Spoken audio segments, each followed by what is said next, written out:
దేని కొరకు అయ్యప్ప స్వామి దీక్ష చేద్దాం అనుకుంటున్నావు అని అడిగారు అనుకోండి. మీ దగ్గర ఏదో ఒక స్పష్టమైన సమాధానం ఉండాలి కదా. ఎందుకు చేద్దాం అనుకుంటున్నాను, నేను అలా కొంతమందిని అడిగి చూశాను. వాళ్ళు నాతో ఏం చెప్తుంటారో తెలుసా అండి, అలా మాకు తెలిసిన వాళ్ళు వేసుకున్నారండి, నేను వేసుకుంటాను. లేకపోతే ఏం చెప్తారంటే 3 మాటలు వెళ్ళొచ్చారండి, ప్రతి ఏడాది అలవాటు, అందుకు 4వ మాట వేసుకున్నాను. అథవా ఇంకా ఏం చెప్తారంటే, ఏదోనండి మామూలుగా ఉంటే అసలు నేను కూరుకుని నిగ్రహించుకోలేను, ఏదో దీక్ష తీసుకుంటే కొంత నిగ్రహం కలుగుతుంది. మంచిదే, నేను దాన్ని ఎంత మాత్రం దోషం పట్టనసమండి. ఎందుకో తెలుసా, కనీసంలో కనీసం అతను ప్రయత్నం చేస్తున్నాడు, స్వచ్ఛందంగా తనని తాను క్రమశిక్షణలో పెట్టుకునే ప్రయత్నం చేస్తున్నాడు. మీ దగ్గరికి వచ్చి చెప్తే మీరు దానికి నవ్వితే అతను ఎవరికి చెప్పుకుంటాడు? అది నవ్వే విషయం కాదు, శ్లాఘించవలసిన విషయం. శహబాష్ నాన్న, ముందుకెళ్ళు, చక్కగా 40 రోజులు కాదు, తర్వాత కూడా నువ్వు ఇలాగే ఉండు అని మీరు ఆశీర్వచనం చేసి అతన్ని ఉత్సాహపరచాలి. అంతేకాని మనమో వెర్రినవ్వు నవ్వి అందుకే వస్తున్నాం అంటే, వాడు ఎంత ఉదార హృదయుడై మీ దగ్గరికి వచ్చి చెప్పుకున్నాడు విశాల బుద్ధితో, దాన్ని మీరు గమనించవలసి ఉంటుంది. ఈ కారణాలతో దీక్ష తీసుకుంటున్నామని చెప్పేవాళ్లే తప్ప అయ్యప్ప స్వామి దీక్ష తీసుకోవడానికి ఇది కారణం, ఈ కారణానికి నేను తీసుకుంటున్నాను. లేకపోతే అనేకమైన దేవతా స్వరూపాలు ఉన్నాయి, అవన్నీ వదిలిపెట్టి అయ్యప్ప స్వామి ఎందుకు నీకు అని నేను అడిగాను అనుకోండి, స్పష్టమైన సమాధానం చెప్పు నాకు. అయ్యప్ప స్వామే కావాలి అని నీ మనసు ఎందుకు అనురక్తిని పొందుతోంది, ఎందుకు దీక్ష చేస్తున్నావు అని నేను అడిగాను అనుకోండి. ఏం ఒకసారి చేస్తే నువ్వు అందుకోలేకపోయావా ప్రయోజనాన్ని? అన్ని మార్లు చేస్తే నీకు కొత్తగా ఏ ప్రయోజనం వస్తోంది? 18 అంక 10 రెట్టాంబడి ఇవన్నీ నాకు చెప్పకండి. 18 మెట్లు ఎక్కాలండి, అవన్నీ జాగ్రత్తగా దీక్షలు చేసిన వాళ్ళకి. 10 నెట్టాంబడి లోపల మనసుకి సంస్కారం వచ్చిన తర్వాత చేసే పని అది కాదు. ఒకసారి చేసి తృప్తి పొందక 2వ మాట నువ్వు అందులో ప్రవేశించడానికి స్పష్టమైన కారణమేమి నువ్వు చెప్పగలవా? అది ముందు నీకు లోపల రావలసిన ప్రశ్న. అసలు ఆ ప్రశ్న అంటూ ఒకటి ఏర్పడితే అయ్యప్ప స్వామి దీక్ష తీసుకోవడానికి నీకు పరిపూర్ణంగా లోపల మనసుకి ఆనుకూల్యత ఏర్పడింది అని గుర్తు. అయ్యప్ప స్వామికి శాస్త్రాలలో ఉన్న పేరు ఏమిటో తెలుసా అండి? ఆర్యన్ ఆయన పేరు. ధర్మశాస్త్ర, భూతనాథుడు అయ్యప్ప. అయితే లోకంలో ఉండేటటువంటి విషయం ఏమిటంటే, కొంచెం తేలికగా ఉండేది 10 మంది పలికేది ఏదో అది ప్రచారం అవుతుంది. అసలు యథార్థమునకు మీరు జాగ్రత్తగా పురాణాల లోతులను పరిశీలనం చేస్తే, స్కాందాది పురాణములను, ఆయన పేరు ఆర్యన్. ఆ పేరున్నవాడు ఇంకొకడు లేడు.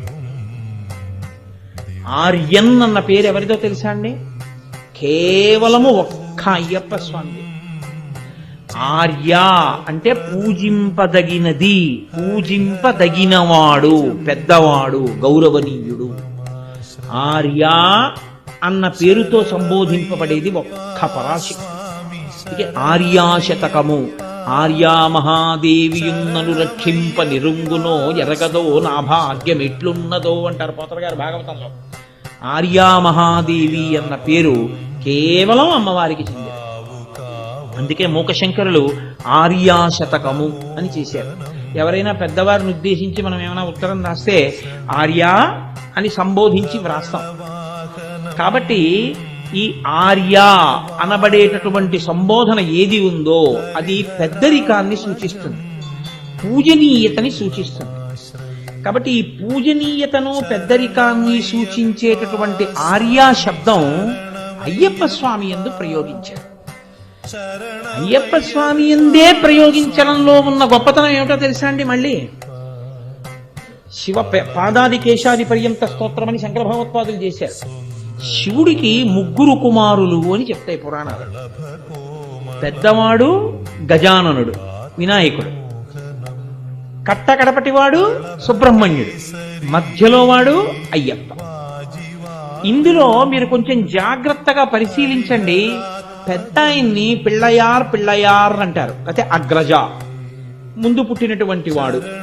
గజానన సుముఖస్యైకదంతస్య కపిలో గజకర్ణకః లంబోదరస్య వికటో విఘ్నరాజో గణాధిపః ధూమకేతుర్గణాధ్యక్ష పాలచంద్రో గజాననః వక్రతుండ శూర్పకర్ణో హేరంబ స్కందపూర్వజః స్కందుడికి ముందు పుట్టినవాడు. అయ్యప్ప కన్నా అన్న శబ్దం అక్కడ వేరు. షోడశైతాని నామాని ఎప్పటేచ్చుణ్యాదపి విద్యారంభే వివాహే చ ప్రవేశే నిర్గమే తథా సంగ్రామే సర్వకార్యేషు విఘ్నస్తస్య నజాయతే. కానీ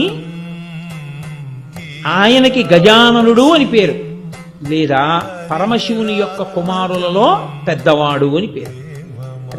పరమశివుని యొక్క కొడుకు అన్న సంబోధన కుమరన్, కుమారా అన్న శబ్దం ఒక్క సుబ్రహ్మణ్యుడు.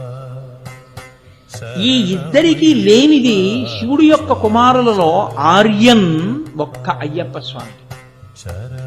ఆర్యన్ అంటే పూజింపదగినవాడు. ఎందుకని ఆయన పూజింపదగిన వాడయ్యాడో తెలుసా అండి?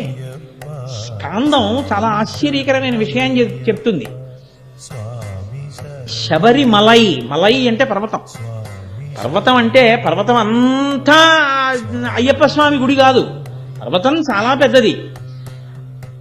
శబరిమలై, శబరి గిరి మీద అయ్యప్ప స్వామి వారి యొక్క గుడి ఉండేటటువంటి ప్రత్యేకమైన ఆ ప్రదేశాన్ని ఆర్యకావు అని పిలుస్తారు.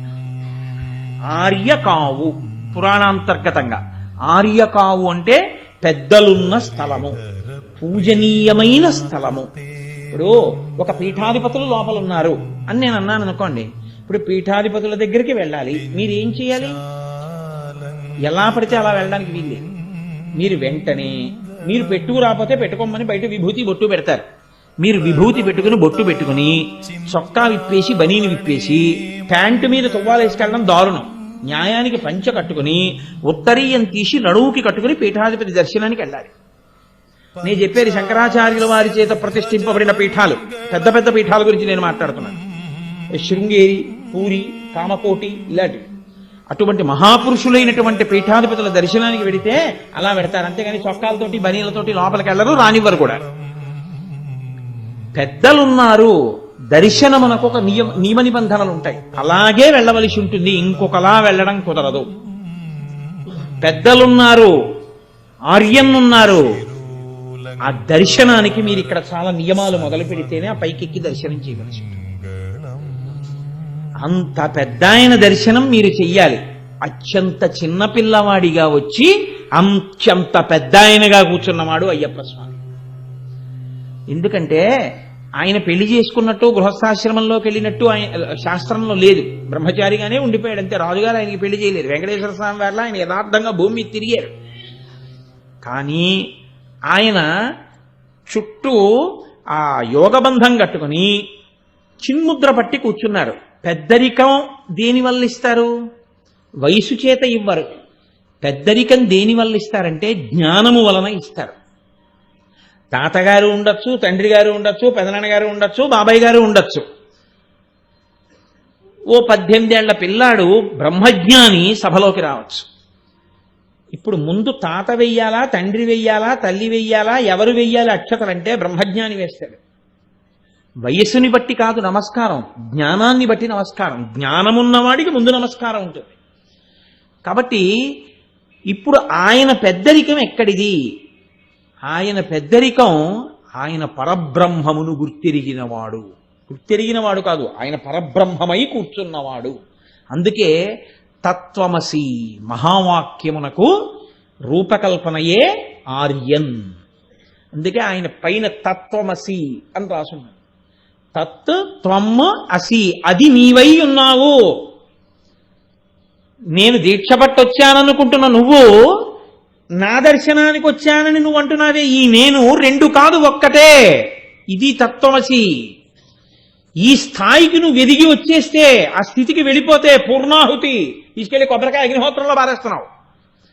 కాబట్టి నువ్వే అయ్యప్పవయ్యావు, నువ్వే పరబ్రహ్మమయ్యావు. ఈ స్థాయి వరకు తీసుకెళ్లగలరు ఆయన. కాబట్టి ఆయన ఆర్యన్, పెద్ద ఆయన కూర్చున్నటువంటి స్థానం అది. వయస్సు చేత కాదు, ఆయన యొక్క పరబ్రహ్మశక్తి చేత. అటువంటి